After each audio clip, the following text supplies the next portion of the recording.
예, 안녕하세요. 두 번째 주제 대한건설정책연구원의 이은형입니다. 아, 네네.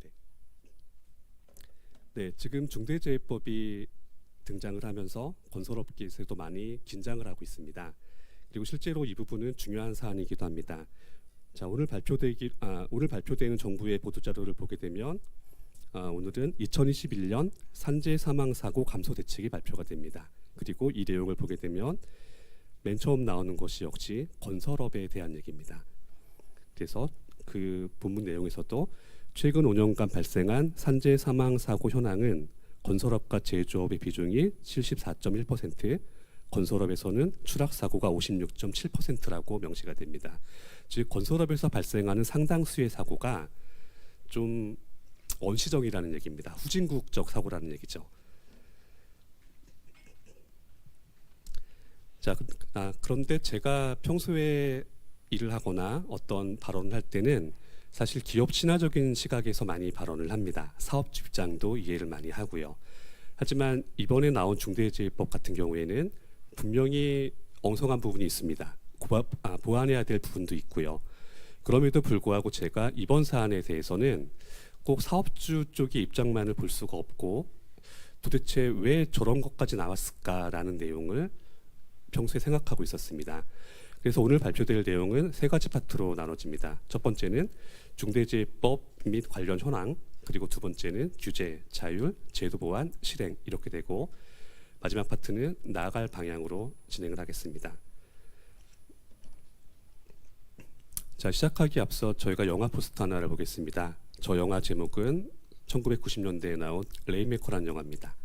자, 영화 속의 주인공들은 신참 변호사들입니다. 그리고 이들이 수임한 사건이 어떤 내용이냐면 한 지역에 큰 보험사가 있는데 이 보험사에서 실질적으로 가입자들이 병이 걸리거나 어떤 보험금을 수령할 사유가 발생을 했을 때 그 보험금을 받기가 매우 어렵게 만들어 놓은 불안전 판매를 했던 겁니다.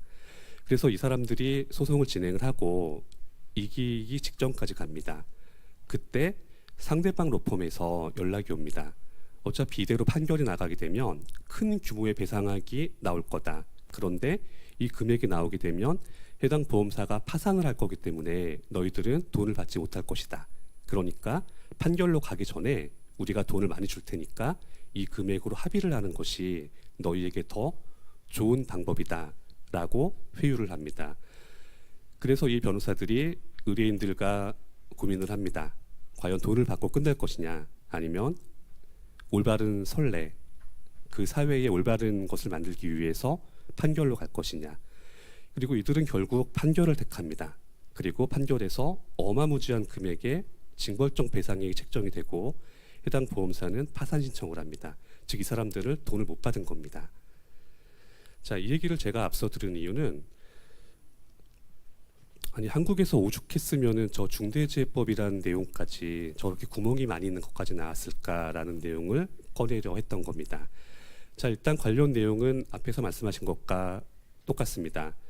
뭐 법률이 만들어졌고요. 아직까지 소규모 사업장은 적용되지 않고 있습니다. 그리고 가장 중요한 사업주나 경영 책임자의 안전 및 보건 확보 의무가 있는데 이 부분에서 업계가 주목하고 있는 것은 자, 중대 사고가 발생했을 때 징역형이나 벌금형이 가능하다는 겁니다. 그리고 이 두 가지를 동시에 받는 것도 가능하다는 겁니다. 법에 대한 허점은 이미 다 나와 있습니다. 뭐 한마디로 표현하면 그 범위나 내용이 명확하지 않다는 거죠. 그리고 분명히 지금은 불합리한 부분이 존재를 합니다. 대기업에서는 사업장이 많은데 어떻게 할 거냐. 전문 경영인은 외주는.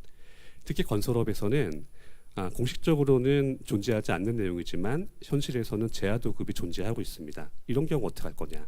그리고 이런 상황에서도 왜 이런 법이 강하게 추진되느냐. 이런 것들이 논의가 돼야 됩니다. 자, 일단 법이 만들어지면서 각 파트에서는 대처를 하고 있습니다.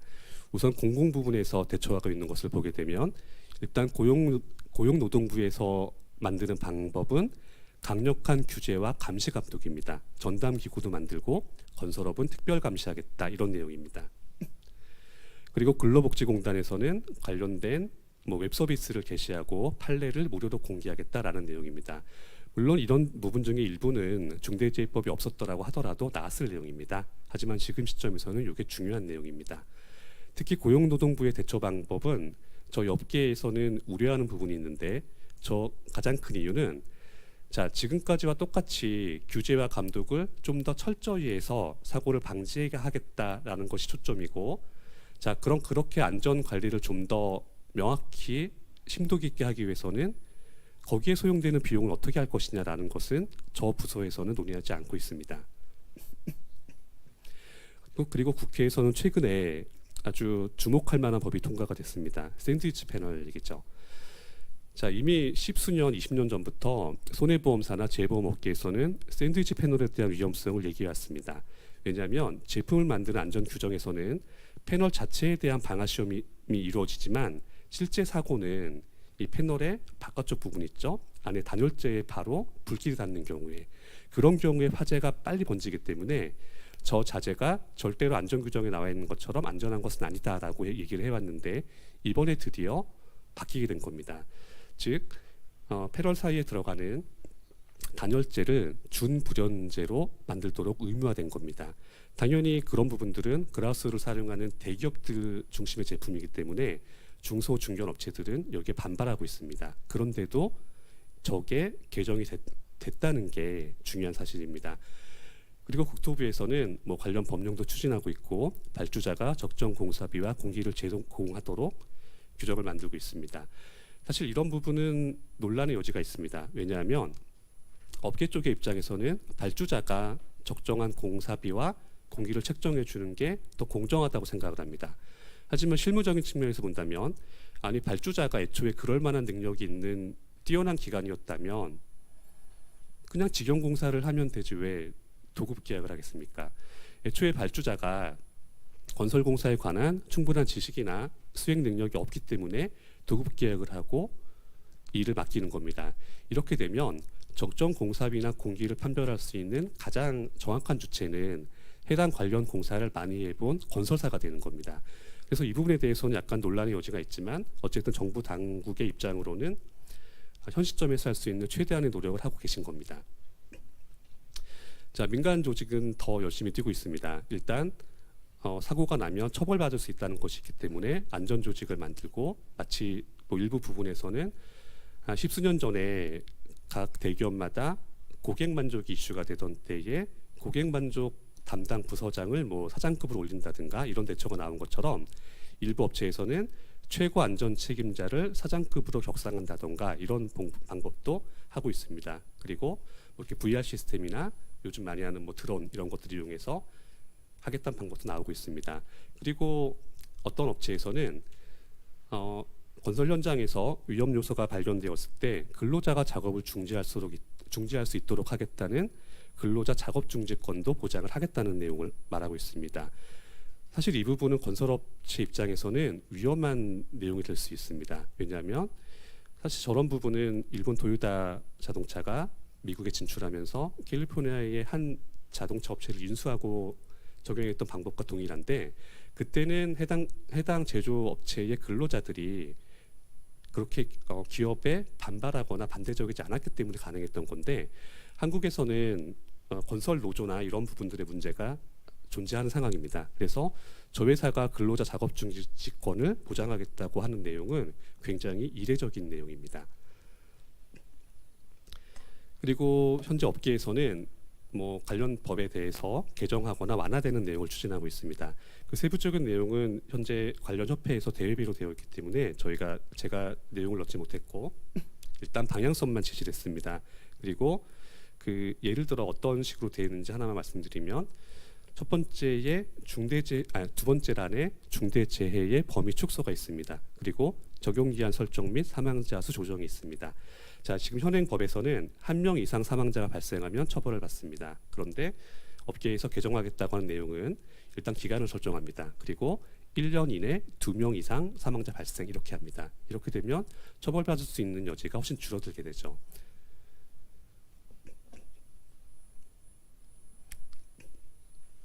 자, 그러면 여기까지는 중대재해법의 전반적인 내용과 현재 관련 분야에서 대처하고 있는 내용을 보셨습니다.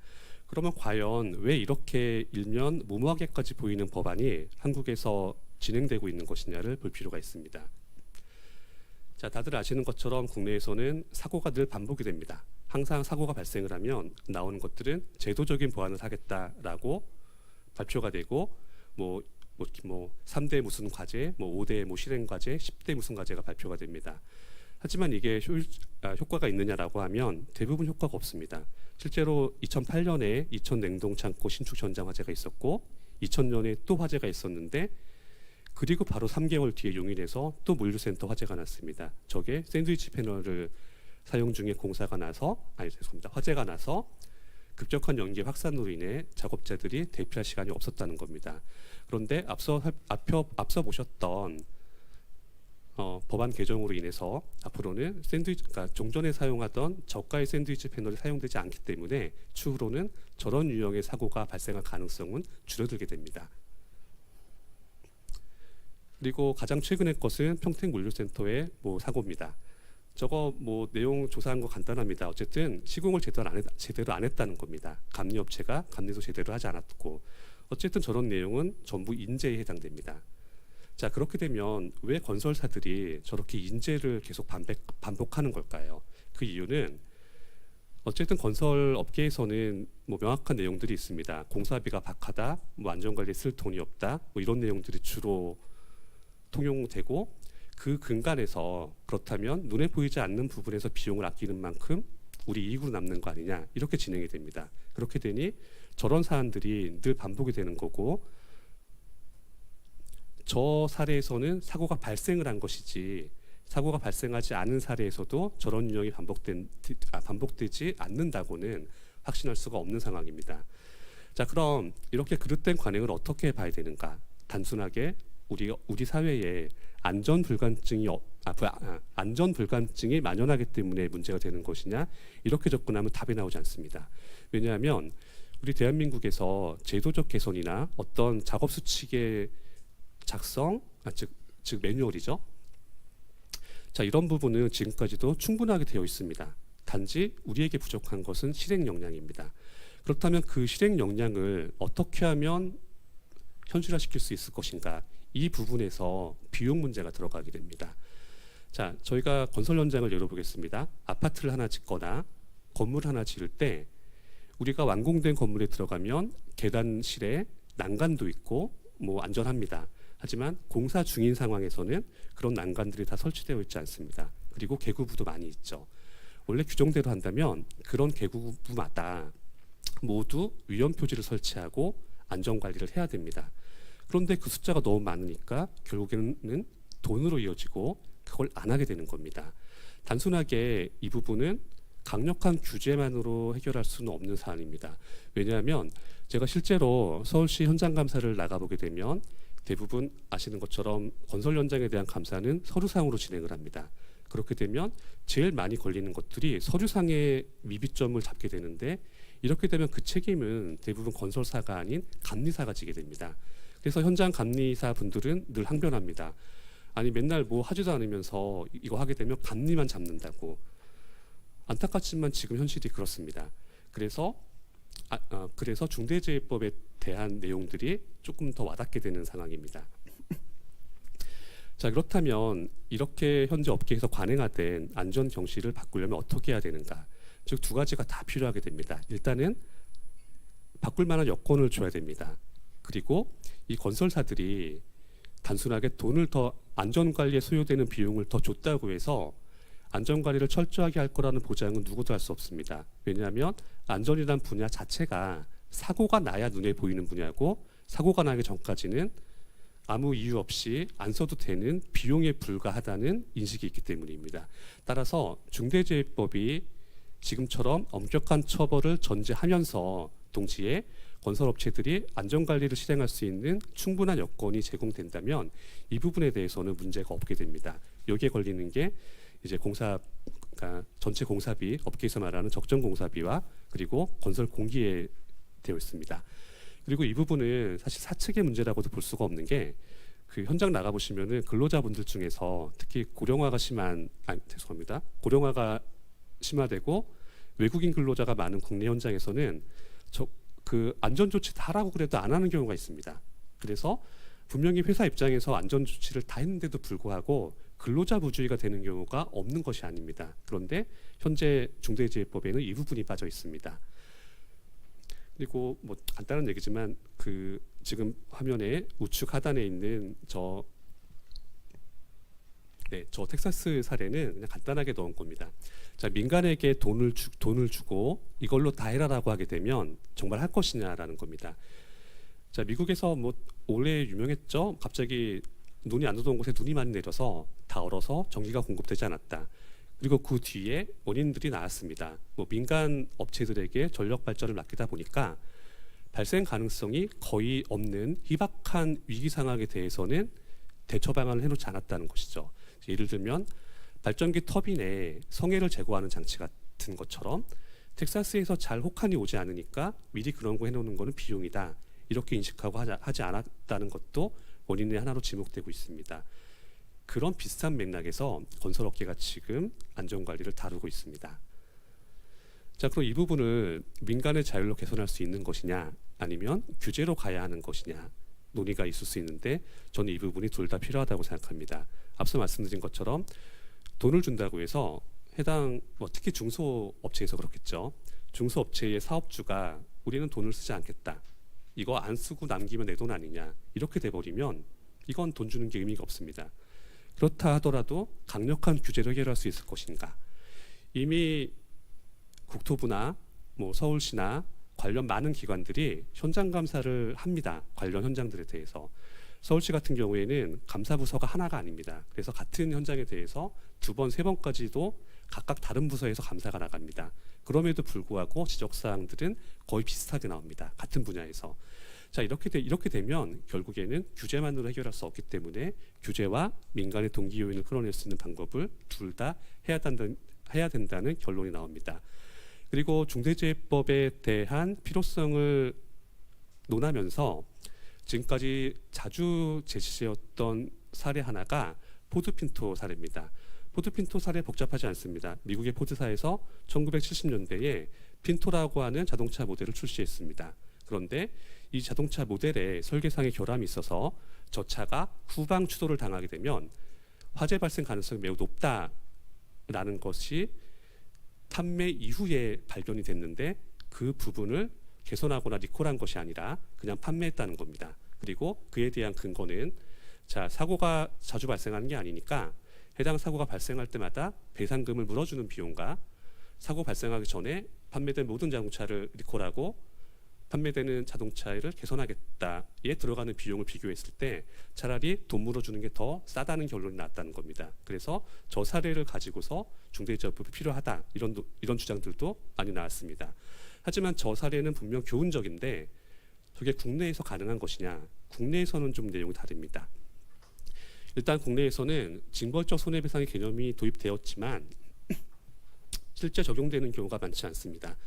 자, 우리가 흔히 아는 것이 뭐 세배까지 징벌적 배상 나올 수 있죠. 하지만 이게 실제 판결이 거의 나오지 않는 이유 중에 하나는 자, 대한민국 중소업체 건설사에서 소송이 걸리게 되면 몇 천만 원짜리는 거의 없습니다. 대부분 억 단위나 10억 단위로 올라가게 됩니다. 그런데 이러한 소송에서 이제 해당 건설사의 규칙 사유가 너무 명확해서 징벌적으로 배상을 때리겠다. 그래서 2배, 3배가 때려지게 되면 자, 소송 가액이 10억인데 3배가 되면 30억입니다. 판결 나오는 순간에 적지 않은 건설사는 문을 닫아야 됩니다. 폐업해야 된다는 얘기죠. 이런 부담감이 있기 때문에 법은 적용이 되어 있지만 실제로 적용은 잘 되지 않습니다. 이게 미국과 우리의 차이입니다. 그리고 미국과 자, 저런 사례가 나왔던 나라와 우리 대한민국 간에는 컬처 코드가 다릅니다. 자, 이 컬처 코드라는 것을 얘기하면 서구권에서는 제조업에서 만들어진 물건에 대해서 이렇게 판단을 합니다. 자, 물건이라고 하는 것은 원래 100% 완벽할 수가 없기 때문에 언젠가 고장도 날 수 있고 결함도 날 수 있는 거다. 그러니까 해당 제조사가 이 문제가 터지기 전에 미리 리콜을 한다는 것은 굉장히 높은 평가를 받습니다. 우리가 마케팅 교과서나 경영 전략 교과서를 보게 되면은 뭐 비슷한 거 조그맣게 나옵니다. 어느 회사가 뭐가 생겼는데 뭐 사전적으로 리콜했다.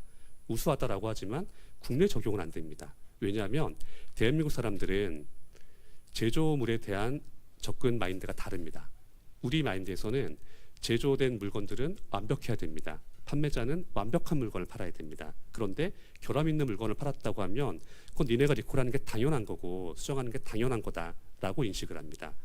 자, 이렇게 되니까 같은 사례를 가져오게 되더라도 한국에서 정확히 적용되지는 않습니다. 자, 그렇다면 앞서 지금까지 말씀드린 내용들은 뭐 요약을 하자면 간단합니다. 일단 강력한 규제와 처벌 좋습니다. 그리고 그 전제 조건으로서 거기에 적절한 동기 요인과 여건을 제공하자는 것입니다. 그럼 간단하게 더 줄이면 그럼 기본에 충실하자는 건데, 아니 그럼 기본에 충실한 걸로 효과가 나는 것이냐? 자, 저희가 올해와 작년 사례를 보니까 정말 저렇게 됐습니다. 건보공단 매년 적자 발생으로 기사가 나던 곳인데 코로나가 생기고 코로나가 확산되고 마스크 쓰고 손 씻기를 하다 보니까 적자가 줄었습니다. 병원을 잘 안 가게 됐고, 사실 건설업에서 발생하는 사고도 저렇습니다. 원래 안전 매뉴얼대로 근무 규정대로 있는 규정을 따르게 되면 사실 사고가 잘 안 납니다. 그런데 그 부분을 건너뛰고 간단하게 하기 때문에 사고가 발생하는 것입니다.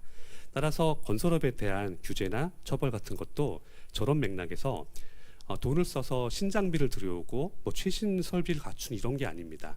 항상 기본적인 것에 충실하도록 규제하고 그에 소요되는 비용을 제공을 한다면 이쪽 산업에서도 저런 결과를 충분히 기대할 수 있습니다.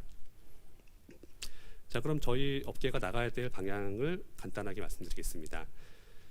자, 앞서 말씀드린 내용들을 종합을 하게 되면 결국엔 저런 겁니다. 대한민국 문화, 즉 안전에 소용되는 비용은 꼭 필요한 지출이 아니라 안 써도 되고 사고 안 나면 절감할 수 있는 그런 비용이라는 인식이 아니라 꼭 써야 되는 비용이라는 인식이 일단 갖춰져야 됩니다. 하지만 그렇게 되기 위해서는 당연하게도 안전에 소요되는 비용도 올라가고 그에 연동해서 공사비 자체가 올라가게 됩니다. 하지만 공공공사도 마찬가지고 민간공사에서도 여전히 한국에서는 최저가 하도급이 사라진 것이 아닙니다. 따라서 업계에서 요구하는 것은 자, 안전에 소요되는 비용을 포함해서 적정 공사비를 요구하고 있습니다. 그리고 이에 반대급부로서 현재 중대재해법이 명시하고 있지 않은 자, 사업주나 업체가 안전에 관련된 모든 규정을 준수하고 편법을 저지르지 않았을 경우에는 강력한 처벌로 연계되지 않아야 한다는 얘기입니다. 즉 사측의 귀책 사유가 없는 경우에는 이 부분을 이 처벌을 적용하지 않는 것을 추가해야 되는 내용입니다. 그래서 지금 나와 있는 내용들 보면은 다 같은 맥락입니다. 안전보건관리비가 충분치 않다. 공공공사에서 일단 공사비가 충분치 않다는 것인데 그 사례 하나로 시설 자재 가격이 공사 원가에 충분히 반영되지 않는다는 얘기가 나와 있습니다. 그리고 위험 외주화도 뭐 같은 맥락입니다. 원래 안전이란 분야는 안 쓰면 사고 안 나면 안 써도 되는 분야이기 때문에 이제 안전 관련 쪽 직원분들이 뭐 비정규직 대체한다든가 이런 식으로 한다는 것도 바꿔야 되는 내용입니다. 그리고 잘못된 관행과 뭐 이런 것들이 있습니다. 분명히 이 업계에도 대표적인 것이 뭐 저가 낙찰 뭐 등등 있습니다. 그래서 이런 부분들에 대해서 개선이 이루어지면서 동시에 그 반대급부로 페널티를 강하게 내는 것이 중대재해법이 나가야 될 맞는 방법입니다. 그리고 이렇게만 말씀드리면 제가 건설업계 이익을 대변하는 것처럼 보일 수 있는데 저도 가끔 저희 업계를 보면서 황당하다 생각을 합니다. 그 대표적인 게 저 화면 맨 아래에 있는 극동공병단 발주공사 사례입니다. 저거 여러 해 전에 저거 이제 미군 기지 공사입니다. 자, 여러 해 전에 저희 쪽 업계 신문에 어떤 기사가 나왔었냐면 자, 이제 저쪽 미군 기지 공사에서 이거 억울하다라고 뭐가 나왔는데 내용을 읽어보니까 이제 본래 미군 기지 공사는 매뉴얼대로 정확하게 시공을 해야 됩니다. 그렇게 하지 않으면 공사를 중단시키거나 재시공해야 됩니다. 이렇게 되면 흔히 한국에서 많이 하는 것처럼 공사비를 매우 싸게 한다던가 대충 하는 방법이 어렵게 됩니다. 그런데 이제 미군 기지 공사를 많이 해보지 않은 일부 업체들이 더 저렴한 가격으로 저 공사를 낙찰받았다가 그쪽에서 요구하는 기준을 맞추지 못한 겁니다. 이렇게 되면 뭐 지체상금 문제도 있고 적자 발생은 당연히 발생을 하는 거죠. 이런 부분은 이런 부분은 비난을 받아야 되는 대상이 발주자가 아니라 건설사가 되어야 되는 겁니다. 하지만 이제 이쪽 업계에서는 이제 저게 한국식으로 했으면 충분히 할 수 있었는데 발주자가 너무 엄격한 기준을 적용해서 이런 문제가 생겼다라고 또 항변을 합니다. 이런 부분은 무시하는 게 맞습니다. 저희가 원하는 것은 업계의 이익을 극대화하자는 것이 아니라 이 사회가 좀 더 깨끗하고 올바른 방향으로 나가자는 것입니다. 이렇게 하기 위해서는 해당 업종에 종사하는 근로자들의 소득 수준이나 생활 수준이 올라가야만 고령화 문제가 생기지 않고 신규 인력들이 유입이 되는데 현재로서는 저희 업계에 그런 부분이 부족한 상황입니다. 그리고 저희 쪽에서 매년 발간되는 보고서가 있습니다. 이 보고서에서도 안전관리비 부분에 대한 설문 항목을 보게 되면 대부분의 업체들이 뭐 안전관리비가 충분히 지급되지 않는다는 내용을 답하고 있습니다. 자, 여기까지 마치겠습니다.